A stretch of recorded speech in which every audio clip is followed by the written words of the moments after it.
ఆంధ్రప్రదేశ్ అసెంబ్లీలో శాసనసభ్యులు ప్రమాణంలో చాలా మందికి నోరు తిరగని పదం మాయమైంది. గతంలో శాసనసభ్యులుగా మండలి సభ్యులుగా ప్రమాణం చేసేటప్పుడు నోరు తిరగక తిప్పలు పడ్డ పదాన్ని తొలగించారు. గతంలో పలువురు సభ్యులు తడబడి పలకడానికి తత్తరపడుతూ ట్రోలింగ్కు గురయ్యారు. ఎమ్మెల్యేగా ప్రమాణం చేసే క్రమంలో అంతఃకరణ శుద్ధితో పదాన్ని తొలగించారు. ఎమ్మెల్యేగా స్వీకరించే కర్తవ్యాన్ని శ్రద్ధాశక్తులతో నిర్వహిస్తామని ఎమ్మెల్యేలు సభలో చేసే ప్రమాణ పత్రాన్ని సవరించారు. అంతఃకరణ శుద్ధితో పదాన్ని పలకలేక చాలా మంది సభ్యులు తడబడి తిప్పలు పడ్డారు. ఏపీ అసెంబ్లీలో సభ్యుల ప్రమాణ సందర్భంగా అదితి గజపతిరాజు పూసపాటి, పల్లె సింధూరారెడ్డి ఆంగ్లంలో ప్రమాణ స్వీకారం చేశారు. కొందరు సభ్యులు శ్రద్ధాశక్తులతో పదాన్ని పలకడానికి కూడా ఇబ్బంది పడ్డారు. ఏపీ అసెంబ్లీలో ప్రమాణం చేసిన మాజీ సీఎం జగన్ తన పేరును కూడా మర్చిపోయారు. మొదట వైఎస్ జగన్మోహన్ అని పలికిన ఆయన తర్వాత వైఎస్ జగన్మోహన్ రెడ్డి అని నేను అంటూ పూర్తి పేరును రెండోసారి పలికారు. వైఎస్ జగన్మోహన్ అనే నేను, జగన్మోహన్ రెడ్డి అనే నేను శాసనసభ సభ్యునిగా ఎన్నికైనందున శాసనం ద్వారా నిర్మితమైన భారత రాజ్యాంగం పట్ల మంత్రి నారా లోకేష్ కూడా ప్రమాణ సందర్భంగా తత్తరపడ్డాడు. మాజీ మంత్రి పరిటాల సునీత ప్రమాణంలో 2 సార్లు వేరువేరు పేర్లను పలికారు.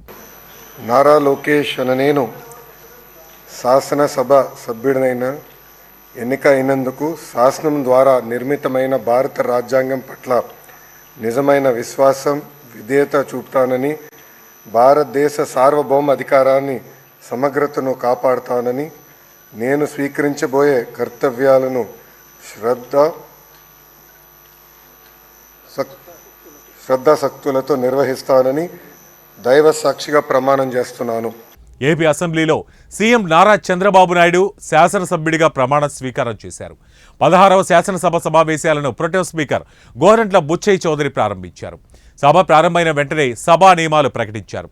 అనంతరం కొత్త సభ్యుల ప్రమాణ స్వీకార కార్యక్రమాన్ని చేపట్టారు. చంద్రబాబు నాయుడు అని నేను శాసనసభ్యునిగా ఎన్నికైనందున శాసనం ద్వారా నిర్మితమైన భారత రాజ్యాంగం పట్ల నిజమైన విశ్వాసం, విధేయత చూపుతానని, సమగ్రత, సార్వభౌమత్వాన్ని కాపాడతానని, తాను స్వీకరించబోయే కర్తవ్యాన్ని శ్రద్ధాశక్తులతో నిర్వర్తిస్తానని దైవ సాక్షిగా ప్రమాణం చేశారు.